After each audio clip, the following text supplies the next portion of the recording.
I was born and raised in a little village called Sychar. And it was at the well outside that village that I met a man one day who changed my life forever. But if you understand how my life changed, you must first understand what my life was like before I met the man from Nazareth named Jesus. As I said, I was born and raised in a little village called Sychar. I was born into a very poor family. I wish that I could stand here today and share with you some of the happy memories I have of my childhood. But I have no happy memories of my childhood. Oh, I don't believe that my parents were evil. But my father was an angry man. And when he saw me, he didn't see a child to love and to nurture. He saw a burden. He saw another mouth he had to feed, and it made him angry, and I bore the brunt of that anger. Well, when I was a child, I didn't know why he was angry, but I knew that he was, and I knew it was worse when he saw me, so I started to avoid him. I found places to hide so he wouldn't know where I was. My mother encouraged me. She said, "It's better for both of us if he never sees you. Stay out of sight." Well, I had several places I hid, but the one that I liked best was on the roof of our house. Now, you must understand, our houses are not like yours. They don't have peaked roofs. They have flat roofs. And there's a staircase up the outside of the house. And we would go up on the roof of the house in the cool of the evening to enjoy the gentle breezes. Well, the little house we lived in was built right next to a tree. And that corner where the tree stood was always shaded.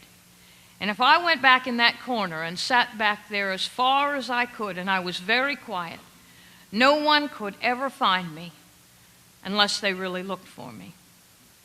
And no one ever wanted to find me badly enough to really look for me. I was safe back there. I could sit for hours and daydream. I would daydream about what it would be like to live in a happy home. Oh, my friends, I didn't know what it felt like to be happy, but I knew what it sounded like because, you see, I heard it all around me. I heard it in the voices of the other children.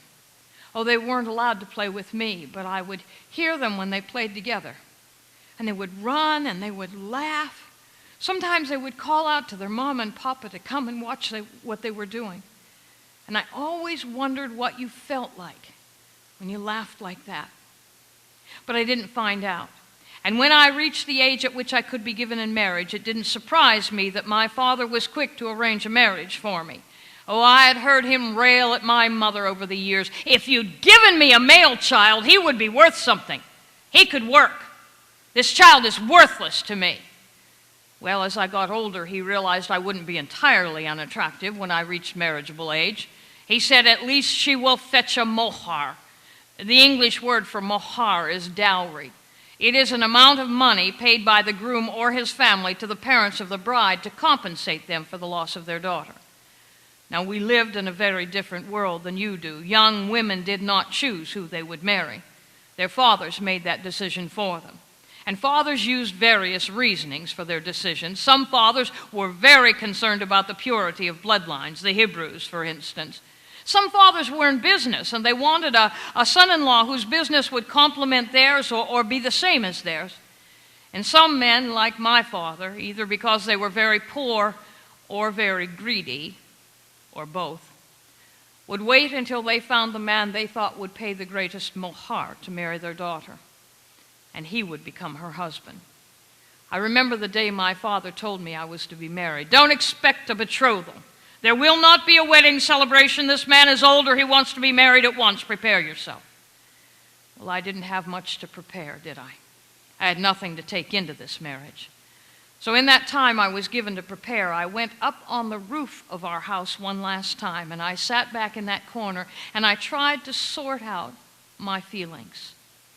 Now, some people have said to me over the years, "Well, you must have been afraid. After all, you weren't happy in your home, but at least you knew what to expect from day to day. Now you were going into the house of a man that you didn't even know. You must have been afraid." No, my friends, I wasn't afraid. What was I leaving behind? It was a home where I was neither wanted nor loved. And yes, I was going into the home of a man I didn't know, but I knew something about him. He wanted me in his home. He'd paid the mohar to have me there. And for the first time in my life, I felt hope. I remember thinking to myself, once we're married for a while, this man will come to care for me. And then I thought, even if he doesn't care for me, I'll have a child. And when I thought about having my own child, I made myself some promises. I promised myself that my little one and I would run and laugh and play together, and we would both know what it felt like to be happy. Well, my hope was unfounded.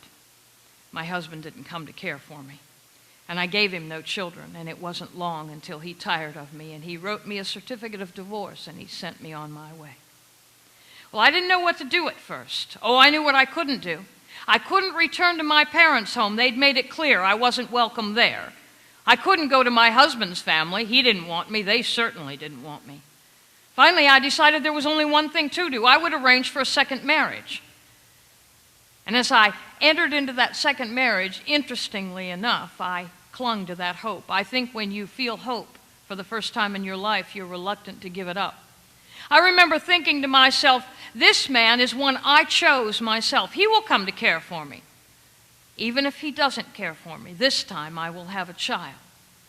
And I made myself all those same promises all over again. My little one and I would know what it felt like to be happy. Well, again, my hope didn't last long. My second husband didn't care about me, and I gave him no children. And it wasn't too many years until he too was tired of me, and I had another certificate of divorce in my hand and walked away. Well, this time I knew what to do. I arranged for a third marriage. But as I entered into my third marriage, I had no hope left. I remember as I entered into my third marriage, I felt only one thing. I was angry. I was angry at my life because, you see, every time I thought something good might happen, it didn't. And I was angry at the people around me, the people in my village. Oh, they were so quick to condemn me. When they would meet me, they would say, married 3 times? What's wrong with you? You can't keep a husband. Married 3 times? Why, you're nothing but a harlot. The only one that's fooled is you. The rest of us know who you are. Well, you know when you're angry and people strike out at you, you strike back, don't you? I did things I knew that would make them angry.